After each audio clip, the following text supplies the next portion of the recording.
Baik, sambil menunggu saya akan bacakan ya Quran surah An-Nahl ayat 125. A'udzu billahi minasy syaithanir rajim.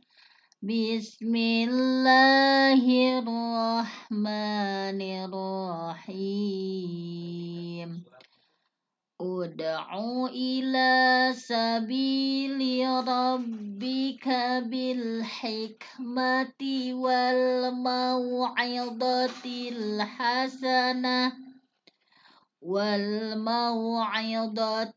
hasanati wajadilhum billati hiya ahsan. Inna rabbaka huwa a'lamu biman dhalla an sabilihi wa huwa a'lamu bil muhtadin. Ud'u, serulah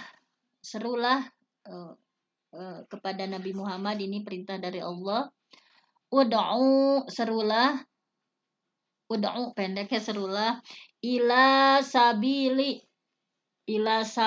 rabbik, ke jalan Tuhanmu, bil hikmah, dengan hikmah, wal mau'izatil hasanah, dengan pelajaran yang baik, nasihat yang baik, wajadilhum, dan bantahlah mereka, billati hiya ahsan, dengan cara yang baik.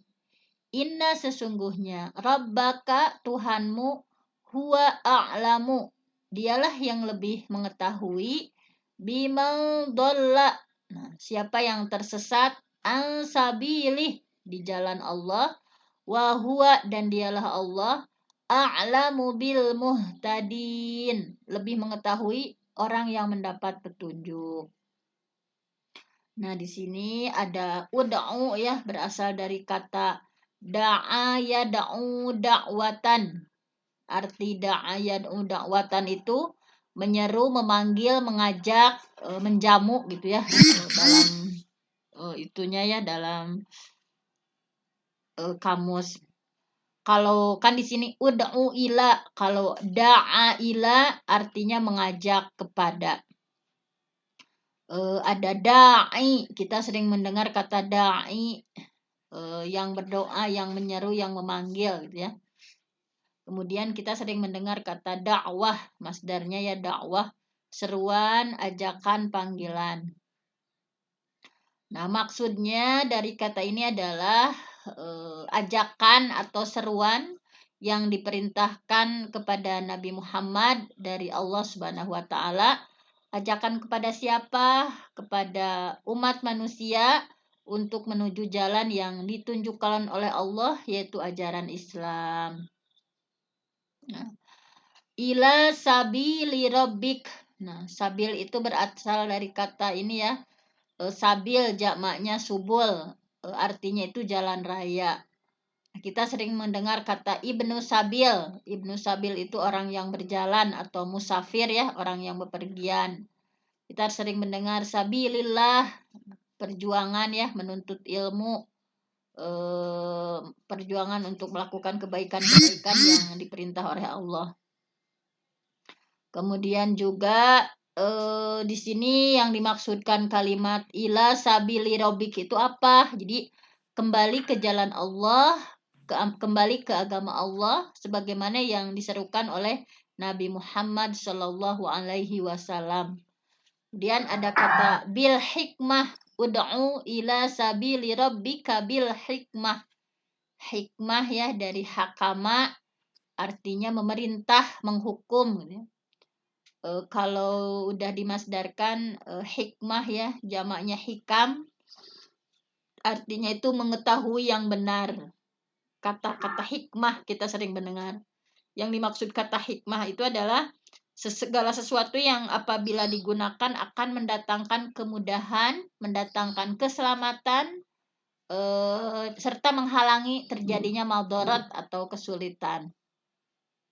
Nah, kemudian kita langsung ke asbabun nuzul.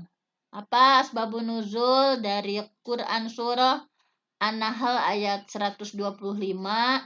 Nah, di sini sebetulnya banyak riwayat, di antara salah satunya adalah dari Al-Wahidi ya, dalam kitab Asbabun Nuzul menyebutkan bahwa Ibnu Abbas berkata, jadi kaum musyrikin itu pulang dari perang Uhud. Maka Rasulullah pun pulang. Kemudian ketika pulang, Rasulullah melihat sesuatu yang sangat menyedihkan gitu ya. Beliau melihat Hamzah, paman beliau, perutnya robek, kemudian hidungnya terpotong gitu ya.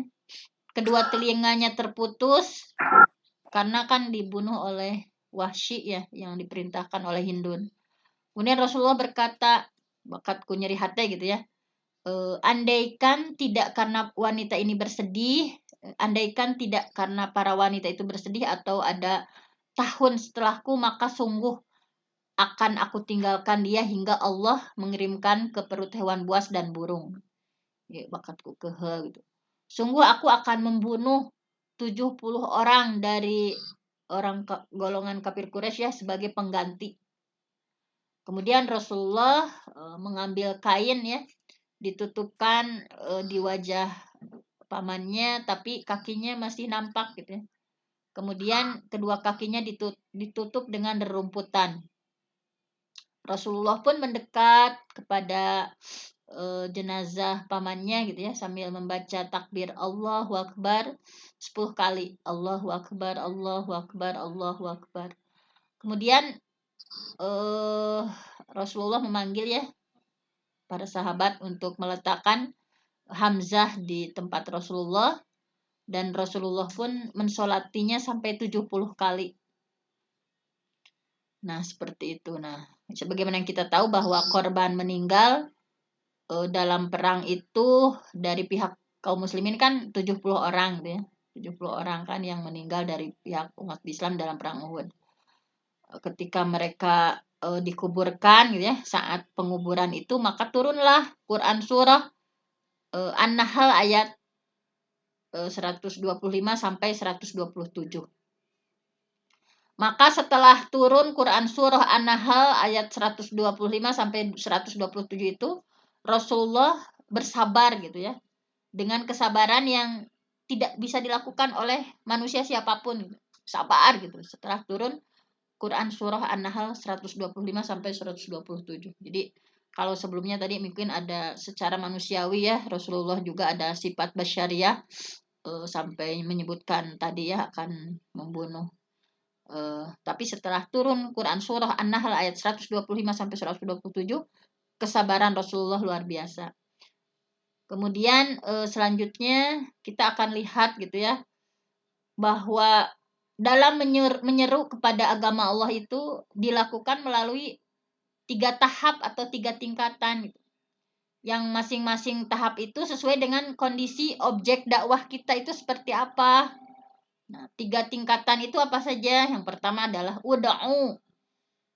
Nah, ud'u itu memberikan argumen. Jadi argumen pasti yang berguna bagi akidah, keyakinan, dan ini seruan tingkat tinggi ya. Kalau ud'u itu seruan tingkat tinggi. Jadi metode ini digunakan untuk siapa? Untuk mereka yang sudah mampu mempersiapkan diri menuju ke arah kesempurnaan. Kalau ud'u itu orang objeknya itu orang-orang yang memang objek dakwahnya itu yang sudah mampu mempersiapkan diri menuju at-tamam, kesempurnaan. Kemudian yang kedua adalah mau'idhah hasanah. Nah, ada mau'idhah hasanah.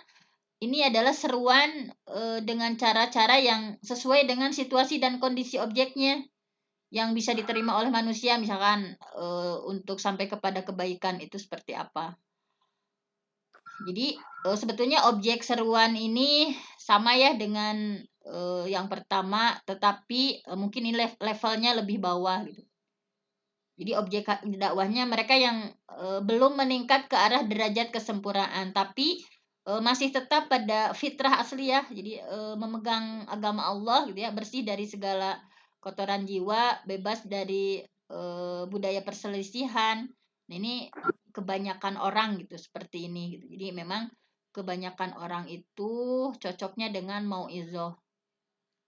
Nah, kemudian yang ketiga adalah mujadalah. Mujadalah atau diskusi atau debat gitu ya, dengan menggunakan bukti-bukti yang argumentatif gitu. Nah, jadi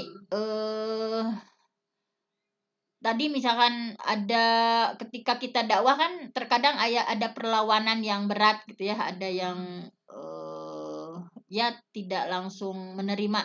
Ini bisa dengan mujadalah. Jadi intinya metode debat itu bisa juga dilakukan dalam salah satu seruan dakwah gitu. Nah, kemudian di sini juga apa akan kita langsung saja kerucutkan gitu ya. Bagi kita sebagai pendidik atau kita sebagai guru ya, kebanyakan misalkan bagaimana bahwa ketiga-tiganya itu hikmah, mauidhah, mujadalah itu bagaimana kita melakukannya. Di antaranya di sini hikmah gitu ya. Ada yang kedua adalah mauidhah, yang ketiga mujadalah.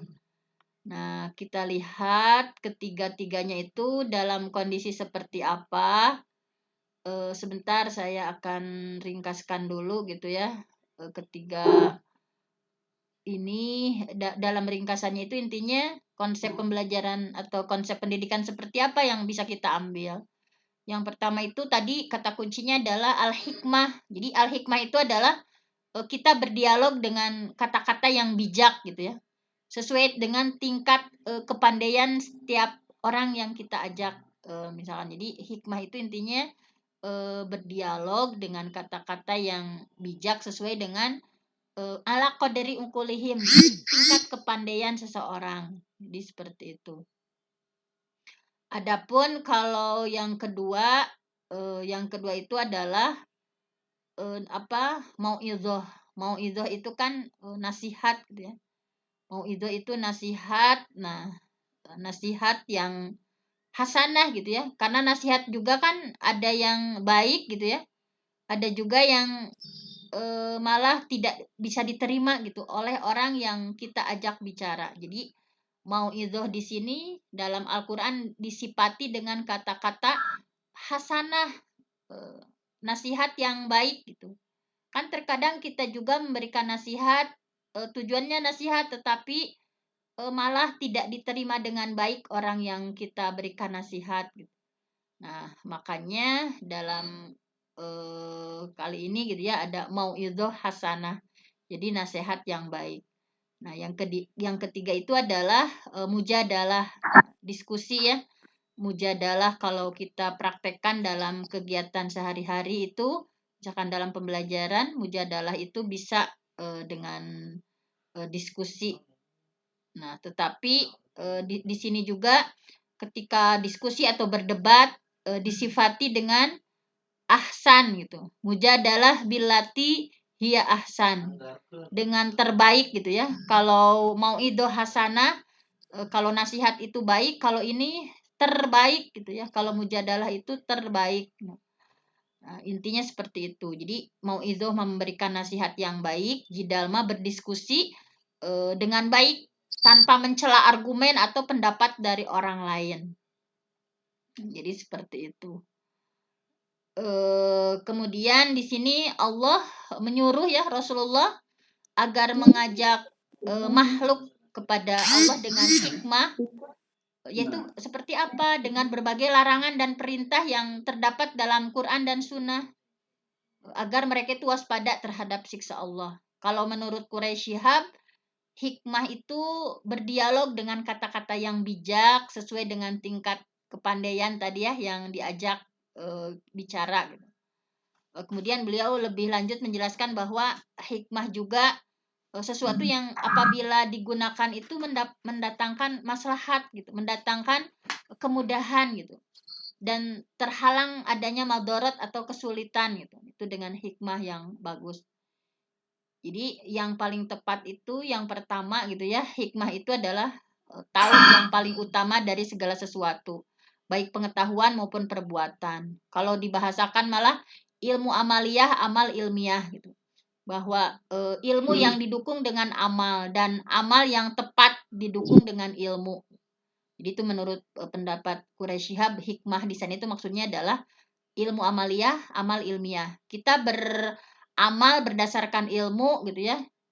Kemudian juga tadi ilmu bukan hanya sekedar ilmu tapi didukung dengan diamalkan.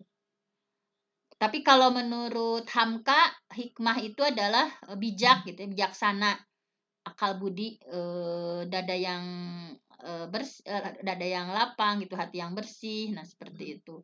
Supaya memang menarik perhatian orang yang kita ajak itu tertarik gitu ya dengan apa yang kita omongkan. Nah, jadi intinya kalau disimpulkan itu hikmah itu subhanallah gitu ya. Seandainya kita bisa mengajak orang lain dengan hikmah yang datangnya itu maslahat bukan malah madorot gitu ketika mengajak orang lain itu gitu ya. Nah, itu seperti itu. Jadi ini kalau bisa saya simpulkan gitu ya. Intinya dengan hikmah itu mencakup kecerdasan emosional, kecerdasan intelektual, kecerdasan spiritual yang ini perlu kita aplikasikan ya sebagai pendidik bahwa dengan pengetahuan yang dalam, misalkan dengan akal budi yang baik, perkataan yang tepat dan benar, sikap yang proporsional. Nah, inilah kalau kita sebagai guru bisa mempraktekkan hikmah gitu. Jadi mencakup tadi kecerdasan emosi, bukan hanya intelektual saja ya, kecerdasan spiritual. Nah, kalau mau idoh itu nasihat yang baik. Nah, di sini bahwa mau idoh di sini bahwa kalau pendapat Quraisy Shihab tadi uraian atau nasihat yang bisa menyentuh hati. Kalau Rasulullah kan ketika menasihati itu para sahabat sampai nangis-nangis gitu ya. Yang menyentuh hati yang bisa mengantarkan kepada kebaikan. Jadi ini bagus dipakai dalam proses pendidikan. Nah, seperti apa mau idoh hasanah dalam bentuk pendidikannya dengan memberikan nasihat, peringatan yang baik dan benar, perkataannya yang lemah lembut gitu ya. Kita sebagai guru misalkan bagaimana sih prakteknya mau idoh hasanah?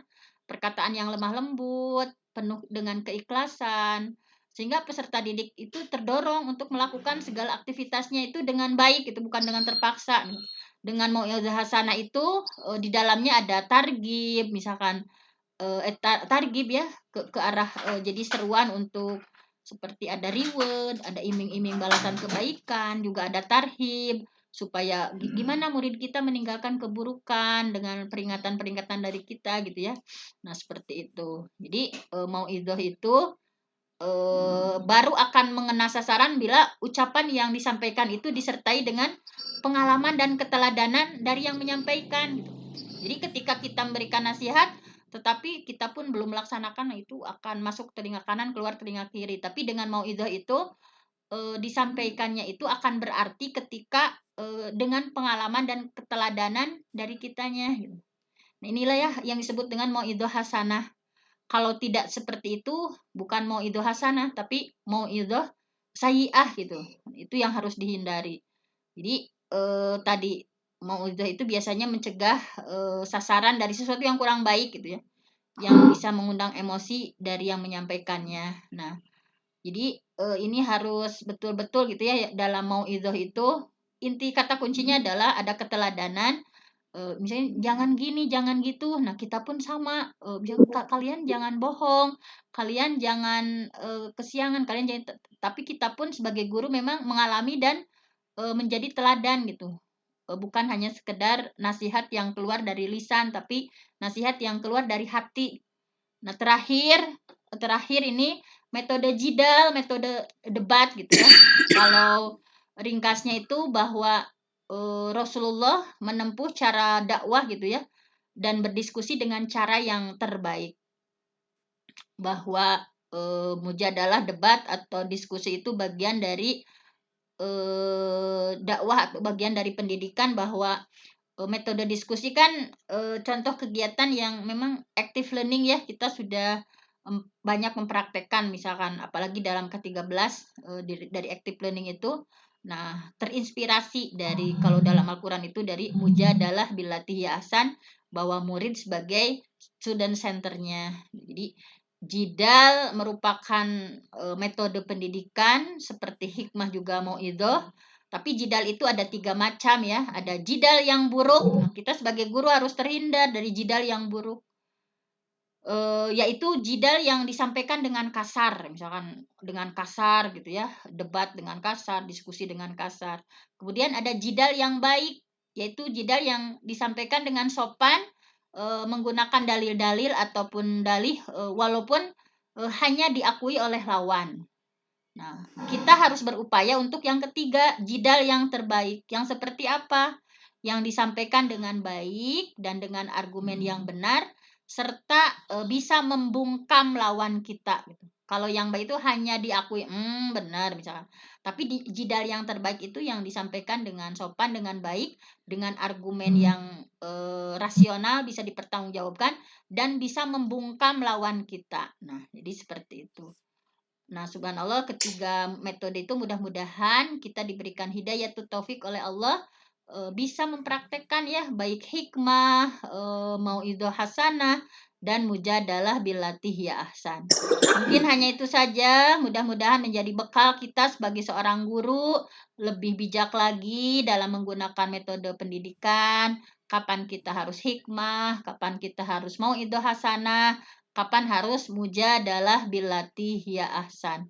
Aqulu qauli hadza wa astaghfirullah li wa lakum. Wassalamualaikum warahmatullahi wabarakatuh. Waalaikumsalam warahmatullahi wabarakatuh. Subhanallah. Luar biasa. Ini ada tamu agung nih, Pak Nastain. Iya, Pak Dokter kita kemana aja? Iya, kasih motivasi buat ya, kasih motivasi yang ada di dulu, sini. Silakan sok 10 menit. Silakan Pak Nastain. Assalamualaikum warahmatullahi wabarakatuh. Waalaikumsalam warahmatullahi wabarakatuh. Maaf, pada hari-hari ini atau bulan-bulan ini saya agak begitu sibuk dengan urusan di luar pendidikan. Alhamdulillah dipercaya sebagai Ketua KPU Provinsi Kepulauan Riau. Masya Allah. Amin, amin, amin. Di dalam yang saya terima tadi, subhanallah, itulah sebagai seorang guru. Guru di sini bukan harus dicontoh dan digugu, tapi di situ semua gerak-gerik kita, semua tingkah laku kita, karena itu adalah merupakan akhlak. Dan itu juga tertuang dalam bahasa. Bahasa di sini memiliki arti yang sangat luas. Bahasa adalah gerak-gerik tubuh manusia. Jadi manusia ini adalah bentuk akhlak kita, cerminan kita, bagaimana kita mendidik anak, bagaimana cara kita berdebat, bagaimana cara kita bersopan santun terhadap orang tua, anak, dan yang ada di lingkungan kita. Maka itulah cerminan daripada manusia yang sebenarnya.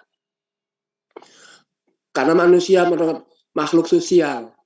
Manusia memiliki arti yang sangat dominan, yaitu tentang diri kita sendiri, tentang citra kita, bagaimana kita digugur dan ditiru kalau perbuatan kita masih tetap eksis di kemaksiatan. Nah, bagaimana kita harus menghindari? Kita harus menghindari dengan hal-hal yang mencerminkan yang tadi sudah diulas oleh Bu Dr. Fenty. Begitulah, kalau manusia yang memiliki jiwa, raga untuk meluncurkan diri ke dalam dunia pendidikan, insya Allah kita akan dilindungi oleh Allah Subhanahu Wa Taala dalam hal kebaikan, dalam hal rezeki, dalam hal kesehatan, pasti akan dilindungi Allah Subhanahu Wa Taala. Dalam firman-Nya juga sudah disebutkan, dalam hadis Nabi juga ada, itu semua kita harus tetap istiqomah. Keistiqomahan kita lah sebagai cikal bakal untuk mendidik anak menjadi anak yang berbakti pada negara, orang tua, dan seluruh masyarakat. Bisa dikendalikan lewat akhlak kita. Hawa nafsu kita bisa dicegah dengan akhlak kita. Kalau akhlak kita, cerminan kita sudah tidak layak dicontoh, sudah barang tentu manusia-manusia di sekitar kita akan mencibir dan mencemooh. Itu adalah sudah menjadi kodrat alam. Nah, oleh itu dari Bapak Ibu semua, mungkin ini cuma sharing saja ya Bu ya. Bahwasanya kita sebagai umat manusia, hendaklah kita selalu setiap hari introspeksi diri. Selalu introspeksi diri dalam hal kebaikan. Bagaimana kita harus menjalankan tiap hari untuk berbuat baik. Tapi jangan bilang bagaimana kita bisa mengoreksi. Orang lain yang menilai, tapi kitalah yang melakukan. Jangan memandang dikoreksi orang dengan semata-mata langsung, di hadapan orang bagus, tapi di rumah tangga jelek. Jangan sampai ada yang semacam itu. Karena itu adalah hal yang tidak bisa kita pisahkan. Tapi harus bisa sedikit demi sedikit harus bisa berubah. Berubah untuk membuat yang lebih bagus lagi, yang lebih mauidhah hasanah, yang lebih daripada yang kita saat